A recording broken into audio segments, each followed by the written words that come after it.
लंका की ओर है। जब जब तुम अपने लंका में अपने अंतःपुर से दर्शन करोगे तो हमारे शिखर का दर्शन हुआ करेगा। इसलिए दक्षिण भारत में सबसे ऊंचा गौपुरम जो है वो श्री रंगनाथ भगवान का है। रंगम, श्री रंगम। श्री रंगम मंदिर भी इतना बड़ा है कि आधा वृंदावन आ जाएगा श्री रंगम मंदिर में। और अब तो वृंदावन बड़ा हो गया, पुराना वृंदावन तो पूरा ही आ जाएगा, इतना बड़ा मंदिर है श्री रंगनाथ भगवान। तो विभीषण की ओर मुख करके, लंका की ओर मुख करके रंगनाथ प्रभु विराजमान हो गए। और आज भी विभीषण कहते हैं कि लंका से ही दर्शन करता है श्री रंगनाथ भगवान का। तो श्री रंगनाथ भगवान, श्री वरदराज भगवान, वो तो सब संभवतः चेन्नई से ज्यादा दूर नहीं है। वरदराज भगवान, कांचीपुरम, श्री रंगनाथ भगवान, श्री वरदराज भगवान, श्री संपत कुमार भगवान और तिरुपति बालाजी। तिरुपति बालाजी लोग बाग कहने लगे, परंतु वास्तव में उनका मूल नाम तो वेंकटेश भगवान है। भूदेवी, श्रीदेवी, पद्मावती, तिरुपति, इसलिए उन्हें तिरुपति कहा गया। तो इन चारों से रामानुज स्वामी जी के चार संबंध हैं। श्री रंगनाथ भगवान को वो अपना गुरु मानते हैं रामानुज स्वामी जी, और रंगनाथ भगवान रामानुजाचार्य जी को अपना शिष्य मानते हैं। भगवान वहां पर गुरु रूप में है और रामानुजाचार्य जी शिष्य रूप में है।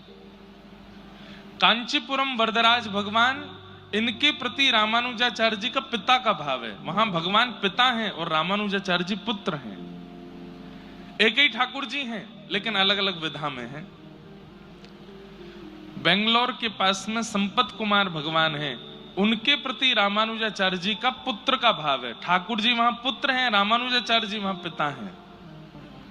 और श्री तिरुपति बालाजी शिष्य हैं और रामानुजाचार्य जी वहां गुरु हैं। ये चार संबंध आचार्य चरण के चारों रूपों में हैं। बहुत पूरा रामानुजाचार्य जी का चरित्र सुनाना पड़ेगा, तब जाकर के चारों विधा पुष्ट हो पाएंगे। ऐसी घटना हुई कि यामुनाचार्य जी विराजमान होते थे श्री रंगम में और श्री रामानुजाचार्य जी विराजते थे कांचीपुरम में। तो रामानुजाचार्य जी के मन में बड़ी प्रबल इच्छा हुई कि मैं दीक्षा ग्रहण करूंगा यामुनाचार्य जी से श्रीरंगम जाकर के।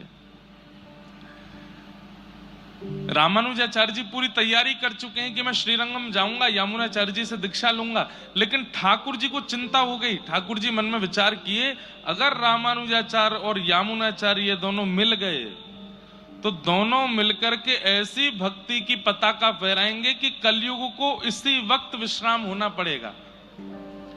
सारे जनमानस, पूरी पृथ्वी का कल्याण हो जाएगा, सब वैकुंठ पहुंच जाएंगे। अगर रामानुजाचार्य जी यामुनाचार्य जी मिल गए तो पूरी पृथ्वी को वैकुंठ पहुंचा देंगे, एक भी जनमानस नहीं बचेगा पृथ्वी पर। तो फिर पृथ्वी चलेगी कैसे? सोचिए। ठाकुर जी को केवल राक्षसों की चिंता नहीं होती है, दुष्टों की चिंता नहीं होती, कभी कभी ये भी चिंता होती है ठाकुर जी की भक्त ज्यादा मिल गए तो इतना कल्याण हो जाएगा, पृथ्वी चलेगी कैसे? यामुनाचार्य जी ने जाकर के ठाकुर जी से कहा, मैं रामानुजाचार्य जी को बुलाना चाहता हूं, आज्ञा दें। मैं कब उनको बुला लूं? बोले 7 दिन में बुलाओ। यामुनाचार्य जी ने अपने शिष्य को कांचीपुरम भेजा। 4 दिन उसको पहुंचने में लगे। ठाकुर जी ने 7 दिन इसलिए बताए कि भाई 4 दिन जाने में लगेंगे, 4 दिन आने में लगेंगे। 8वें दिन जब रामानुजाचार्य जी यहां आएंगे तब तक यामुनाचार्य जी भगवत धाम जा चुके होंगे। इन दोनों का मिलन नहीं हो पाएगा।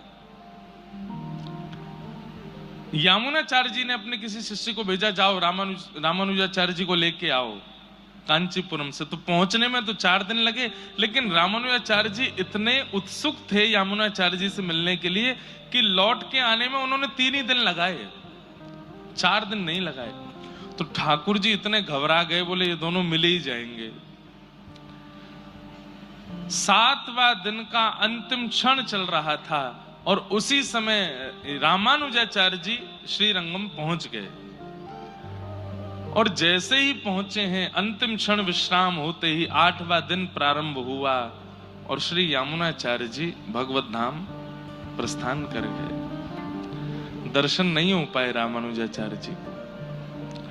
इतना रोए रामानुजाचार्य जी कि मैं जिन गुरु के लिए तड़प रहा था, उनके अंतिम दर्शन हो रहे हैं मुझे, उनका साक्षात्कार नहीं कर पाया मैं। तब ऐसा कहते हैं कि यमुनाचार्य जी की जब पधारे तो उनकी हाथ ऐसा था, 3 उंगली उन्होंने बंद कर ली अपनी। उन 3 उंगलियों से 3 आज्ञा की उन्होंने, मानो रामानुजाचार्य जी को। तो रामानुजाचार्य जी ने तीनों आज्ञा बोल दी तो यमुनाचार्य जी की एक एक उंगली अपने आप खुलती चली गई और बिना जीवित अवस्था के भी रामानुजाचार्य जी को सत्संग मिल गया यमुनाचार्य जी का। लेकिन रंगनाथ भगवान से इतने नाराज हो गए रामानुजाचार्य जी, बोले आपने मेरे गुरु को मुझसे छीन लिया, आपने मेरे गुरु को मुझे दर्शन नहीं करने दिया, अब मैं वचन देता हूं कि मैं श्रीरंगम कभी नहीं आऊंगा।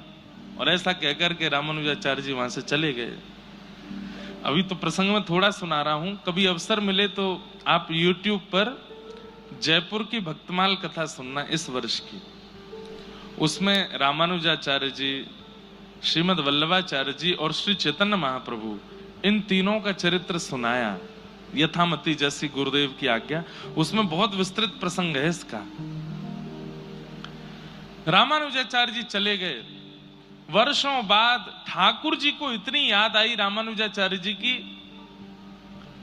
उन्होंने शिष्यों से कहा रामानुजाचार्य जी को लेके आओ। तो बोले वो तो नहीं आएंगे, वो तो वरदराज भगवान की सेवा में हैं और वो वचन दे के गए कि मैं श्रीरंगम नहीं आऊंगा। तब रंगनाथ भगवान, अब देखो एक ही भगवान है, वही नारायण श्रीरंगम में, वही नारायण कांचीपुरम में, वही नारायण तिरुपति में, वही नारायण संपत कुमार है, लेकिन अलग अलग जगह पर बैठे हैं तो अलग अलग लीला कर रहे हैं। तो श्री रंगनाथ भगवान शिष्यों से कहते हैं कि तुम कांचीपुरम जाओ और कांचीपुरम में जो मेरा स्वरूप विराजमान है उसको संगीत बहुत प्रिय है। वहां के एक आचार्य हैं, उनके पुत्र बहुत अच्छा संगीत करते हैं, उनके द्वारा संगीत कराओ और संगीत का जब गायन वादन होगा तब मेरा वो स्वरूप प्रसन्न होकर के कहेगा वरदान मांगो, तब वरदान के रूप में रामानुजाचार्य जी को मांग के ले आना। तो श्रीरंगम से अद्भुत संगीत के पुरोधा एक गुरु के पुत्र गए और वहां कांचीपुरम में जाके उन्होंने इतना सुंदर संगीत गाया कि ठाकुर जी प्रसन्न होकर के बोले वरदान मांगो। बोले वरदान में आपके अति प्रिय रामानुजाचार्य जी को हमें दे दो। तब वरदराज भगवान ने रामानुजाचार्य जी को कहा कि मैंने वरदान में तुमको दिया है, अब तुम श्रीरंगम जाओ। तब आचार्य चरण श्रीरंगम आए। ठाकुर जी नृत्य करने लगे जब रामानुजाचार्य जी श्रीरंगम आए हैं। अद्भुत लीला है, अद्भुत कथा है।